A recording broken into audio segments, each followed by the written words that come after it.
पिछले एपिसोड में हमने देखा था कि जुआन दाओ सेक्ट के एक एल्डर की स्पिरिट हांग्यू सेक्ट को पूरी तरह से बर्बाद कर देती है, जिस वजह से हांग्यू सेक्ट का पूरा नामो निशान ही खत्म हो जाता है। जिस चीज से वांग को सेक्ट छोड़कर पहाड़ों में जाना पड़ता है और वहां जाने के बाद वो 4 सालों तक अपना कल्टीवेशन करता है, जिस वजह से वो काफी ज्यादा पावरफुल बन चुका था। अब वो बॉडी और के 15th लेवल पर पहुंच चुका होता है, जिसके बाद यहाँ से ये एपिसोड शुरू होता है। तो इस एपिसोड की शुरुआत में हम कुछ लोगों को देखते हैं जो थोड़ा सामान लेकर सिटी की तरफ जा रहे होते हैं, और ये सारे सामान काफी वैल्यूएबल थे जिन्हें इनके बॉस ने जल्द से जल्द तियानशुई सिटी में लाने के लिए कहा है। और इन सामान में कोई भी गड़बड़ी नहीं होनी चाहिए, वरना इनके बॉस तो इन्हें काफी ज्यादा चिल्लाएंगे और इसके पैसे भी नहीं देंगे। तब आगे बढ़ते हुए उन्हें सामने वांग दिखाई देता है, इसलिए उनमें से एक आदमी उससे पूछने जाता है कि आखिर तुम कौन हो और बीच रास्ते में क्यों खड़े हो। तब वांग उससे कहता है, मैं तियानशुई सिटी में जाना चाहता था ताकि मैं वहाँ पर रह सकूं, लेकिन मैं रास्ता भटक चुका हूँ। तो क्या आप मुझे वहाँ तक जाने का रास्ता बता सकते हैं। ये सुनकर वो सारे लोग उसे अपनी ही घोड़ा गाड़ी पर बिठा लेते हैं, क्योंकि ये लोग भी उसी तियानशुई सिटी में जा रहे हैं। तब घोड़ा गाड़ी में बैठे हुए वांग वहाँ से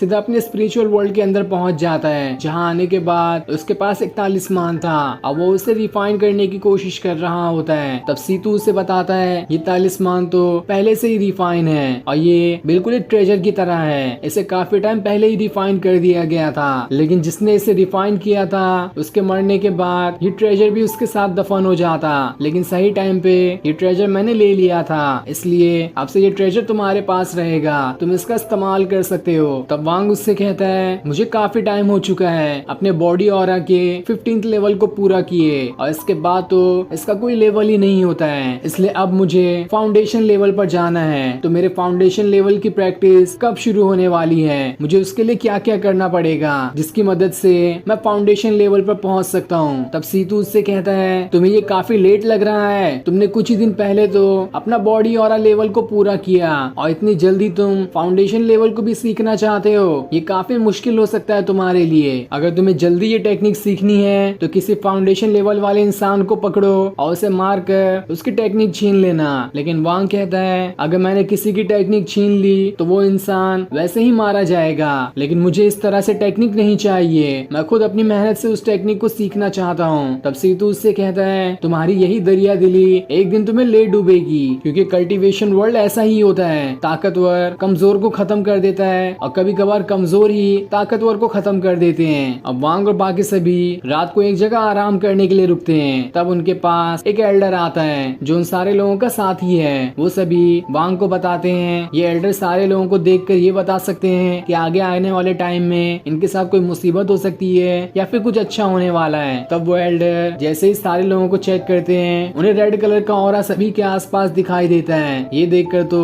वो काफी ज्यादा हैरान थे, उन्हें तो समझ ही नहीं आता कि आखिर एक साथ इतने सारे लोगों के आसपास रेड कलर का ऑरा कैसे है। इसका मतलब साफ है कि कुछ देर में ही सभी के ऊपर एक साथ मुसीबत आने वाली है। लेकिन जब वो वांग को देखते हैं तो उनकी आंखें एकदम खुली की खुली रह जाती है, क्योंकि उन्हें वांग के सारे कारनामों के बारे में पता चल गया था कि अभी वो कितने लेवल पर है और उसकी पावर्स क्या है। लेकिन अभी वो सारे लोगों से इस बात छुपा कर रखते हैं, क्योंकि वांग ने खुद ही किसी को कुछ नहीं बताया था। पर ये देखकर वांग भी समझ जाता है कि एल्डर सारी चीजें जान चुके हैं। तभी वहाँ पर कुछ बदमाश लोग आ जाते हैं जो वो सारा का सारा सामान लूटने के लिए आए थे, जिसे वो लोग तियानशुई सिटी में ले जा रहे हैं। वो सभी उनसे वो सारा सामान मांगते हैं, लेकिन कोई भी सामान देने के लिए तो तैयार बिल्कुल भी नहीं होता। तभी जलती हुई एक आग वहाँ पर आकर एक आदमी को जला देती है, जिस वजह से सारे लोग घबरा जाते हैं कि जरूर आसपास कोई इमॉर्टल है जिसकी ही पावर की मदद से ये आदमी जल गया। तब वांग अपनी पावर्स का इस्तेमाल करते हुए ये पहचान लेता है कि आसपास वो इमॉर्टल इंसान कहाँ पर है, जिस वजह से उसे पता भी चल जाता है कि वो इमॉर्टल कहाँ पर मौजूद है। वहीं वो सारे लोग इमॉर्टल से डरकर अपना सामान उन बदमाश लोगों को देने के लिए तैयार हो जाते हैं, लेकिन वांग उनसे वो सामान छीन लेता है और उन्हीं के ऊपर अटैक करके उन्हें वहां से दूर फेंक देता है। जिसके बाद वो खुद ही उस इमॉर्टल को ललकारते हुए अपने पास बुलाता है, इसलिए वो इमॉर्टल वहां पर आता है, जिसे देखकर उसके साथी उसे अपना मास्टर कहते हुए ग्रीट करने लगते हैं। और मैं यहाँ आपको ये बता दूं कि वो इमॉर्टल वांग का ही अच्छा दोस्त है, क्योंकि हांग्यू सेक्ट में दोनों एक साथ ही रहा करते थे,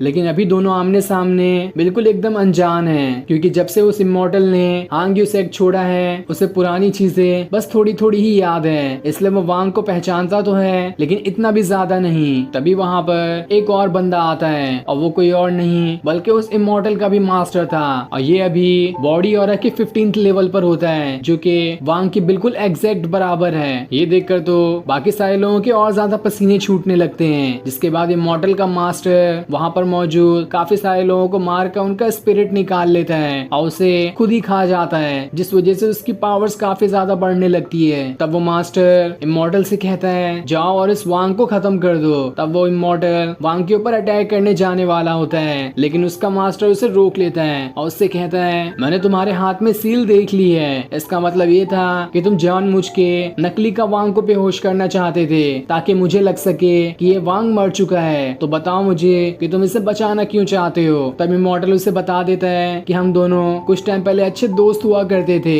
इसलिए मैं इसकी जान नहीं ले सकता। जो सुनकर उस मास्टर को काफी ज्यादा गुस्सा आ जाता है और वो उस इमॉर्टल के ऊपर ही अटैक करना शुरू कर देता है, जिस वजह से वो वहीं पर बेहोश हो जाता है। लेकिन ये देखकर तो वांग को बहुत ज्यादा गुस्सा आ चुका था। वो अब सीधा उस मास्टर के ऊपर अटैक करना शुरू कर देता है, जहाँ दोनों भी एक दूसरे को काफी कड़ी टक्कर देते हैं, क्योंकि दोनों का लेवल तो बिल्कुल बराबर ही है। दोनों अपनी स्पिरिचुअल पावर का इस्तेमाल करते हुए लगातार एक दूसरे के ऊपर अटैक किए जा रहे होते हैं, लेकिन ये अंदाजा लगाना बिल्कुल ही मुश्किल था कि इसमें कौन जीत सकता है। तब वो मास्टर अपनी फ्लाइंग स्वॉर्ड का इस्तेमाल करता है, जो कि बहुत ही ज्यादा पावरफुल मानी जाती है, और वो स्वॉर्ड अब जहाँ जहाँ वांग भागता उसी के पीछे पड़ जाती है। वो तो उसका पीछा छोड़ने का नाम ही नहीं ले रही थी। तब वांग उसी तालिस्मान का इस्तेमाल करते हुए वहाँ पर एक बहुत ही खतरनाक फॉर्मेशन बना देता है, और उस फॉर्मेशन के अंदर उस फ्लाइंग स्वॉर्ड को कैद कर देता है ताकि वो उसके बाहर ही ना निकल पाए। और होता भी बिल्कुल ऐसा ही है, वो स्वॉर्ड उसके अंदर कैद हो जाती है। और जब वो मास्टर वांग के हाथ में उस तालिस्मान को देखता है तो वो तो एकदम ही घबरा जाता है कि ये तालिस्मान तो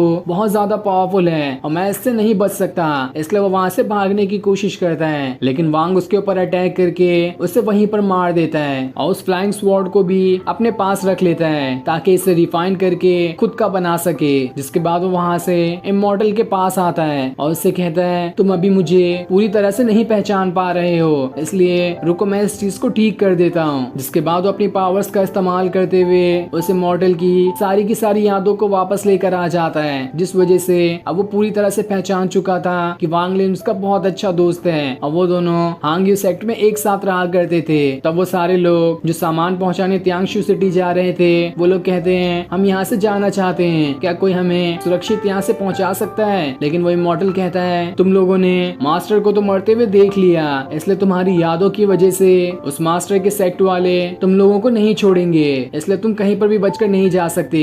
ये सुनकर वांग अपनी पावर का इस्तेमाल करते हुए उन सारे लोगों की यादें ही मिटा देता है और उन्हें ऐसा कर देता है कि उन्हें कुछ याद ही नहीं होता कि यहाँ पर कोई आया भी था। वो तो वांग तक को भूल जाते हैं। जिसके बाद इमॉर्टल और वांग दोनों बैठकर कुछ देर बातें करते हैं और वो लोग अपने ही पुराने सेट की बातें कर रहे होते हैं। तब इमॉर्टल वांग से कहता है मैं तो त्यांगजिया सिटी जा रहा हूँ, क्या तुम भी वहाँ पर चलना चाहोगे। वहाँ पर काफी सारे पावरफुल लोग रहते हैं, इसलिए वांग वहाँ जाने के लिए मान जाता है। लेकिन जैसे ही वो दोनों सिटी के गेट के पास आते हैं वहाँ पर एक आदमी आता है जो कि काफी खतरनाक दिखाई दे रहा था और वो एक अजीब कॉफिन पर बैठकर आया होता है और उसकी आंखों पर भी पट्टी लगी होती है। तब इमॉर्टल वांग से कहता है इस आदमी से बिल्कुल दूर रहना, ये आदमी बहुत ज्यादा खतरनाक है, ये कॉप सेक्ट से आता है जहाँ के लोग बहुत ही ज्यादा ईविल होते हैं, इसलिए फ्यूचर में जब भी तुम ऐसे लोगों से मिलो तो इनसे तो दूरी बना कर रखना। कोई भी झगड़ा होने पर ये लोग बहुत ही ज्यादा खतरनाक हो जाते हैं। लेकिन उसे देखकर तो वांग को बस एक ही चीज समझ में आ रही थी कि ये आदमी फाउंडेशन लेवल पर पहुंच चुका है, जिस पर पहुंचने की वांग को बहुत ख्वाहिश है। वो चाहता